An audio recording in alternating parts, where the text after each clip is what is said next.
हमने एक भाई को देखा वृंदावन में, उस समय परिक्रमा मार्ग कच्चा था, बीच में छोटी सी नाली थी, वो साइकिल से जा रहे थे और हम राधा वल्लभ जी के दर्शन करके रात्रि के 10 बजे लौटते थे। तो हमने देखा वो साइकिल पकड़ करके बार बार झूम रहे थे। तो हमने कहा चक्कर क्या है कि छोटी सी नाली नहीं। अंततो गत्वा मैं साइकिल से उस नाली में गिर गए।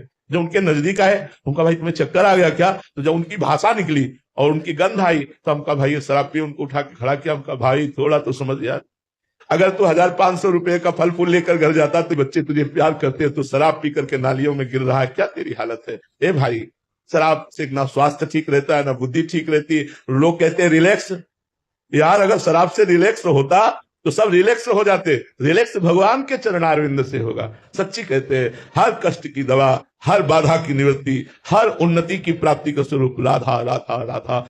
तो जैसे कि आपने अभी सुना होगा प्रेमानंद महाराज ने शराब को लेके क्या क्या बात बताई, तो वाकई ये सच है कि शराब एक ऐसी चीज़ है कि आप कितने ही बड़े धनवान हो या बड़े अधिकारी हो, यदि आपके साथ में शराब नाम जुड़ गए ना, तो आपको उस अधिकारी या उस धनवान से पहले एक शराबी नाम से बुलाया जाएगा। इसलिए जितना हो सके खुद को इस गंदी आदत से बचाइए। दूसरा कि इससे हमेशा आपकी एक इज्जत, वैल्यू, रेपुटेशन सब खत्म होती है और आपसे बुरे कर्म भी बनते हैं। तो ये चीज़ नहीं करनी चाहिए। और एक बात ये भी कि कई लोगों को लगता है कि राधा नाम जपने से क्या कोई अच्छा होगा या बुरा होगा। तो बात यहाँ राधा नाम की ऐसे नहीं है। आप ऐसे समझ सकते हो कि यदि इंसान बुरे कर्म छोड़ दे और अच्छे कर्म करेगा तो उसे मुसीबत आएगी ही नहीं। तो यही नियम यहाँ लागू होता है। अगर आप राधा नाम जपोगे तो आपसे बुरे कर्म ऑटोमेटिक नहीं होंगे, और यदि बुरे कर्म नहीं होंगे तो फिर आपको मुसीबत क्यों आएगी। तो इसलिए कहते हैं कि जैसे राधा नाम जपोगे तो आपके मन सुधरेगा, विचार सुधरेंगे, पवित्र मन होगा, पवित्र विचार होंगे, और आप गलत हरकत से बचोगे, गलत काम से बचोगे, शराब से बचोगे। तो फिर बताओ मुसीबत रही क्या। क्योंकि इंसान अगर सही रास्ते पे चलेगा ना तो उसके जीवन में उसे कभी मुसीबत नहीं आएगी।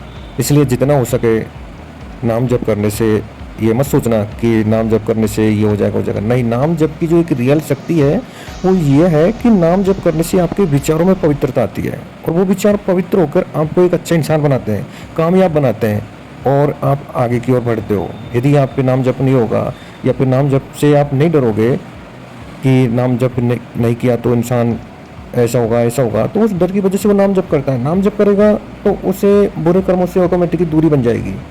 इसलिए नाम जप में शक्ति है। और ये वाकई चाहे आप इसे आध्यात्मिक तौर पे समझ लो, चाहे इसे साइंस के तौर पे समझ लो, कि इंसान अगर एक चीज़ पे फोकस करेगा ना तो वो बहुत जल्दी कामयाब होगा। ऐसे ही अगर आप नाम जप पे फोकस करोगे ना तो ऑटोमेटिक आपके विचार सब कुछ ऑटोमेटिक सुधर जाएंगे और आपको पता भी नहीं चलेगा। इसलिए सच कहा है प्रेमानंद महाराज ने कि नाम जप करते रहो, आपके सारे दुख मिट जाएंगे। तो ये बात सच है। और यदि आपको ये वीडियो अच्छी लगी और सच में ही आपको लगा कि वाकई नाम जप में के अंदर जो एक शक्ति है वो ये है, तो मुझे कमेंट में ज़रूर बताना, और वीडियो को अधिक से अधिक शेयर करके लोगों को भी इस चीज़ के बारे में जानकारी देना कि आखिरकार नाम जप में क्या शक्ति है। अगर वीडियो में मुझसे कोई गलती हो या कुछ गलत बोला हो तो एक अज्ञान के रूप में मुझे माफ़ करना। राधे राधे भक्तों।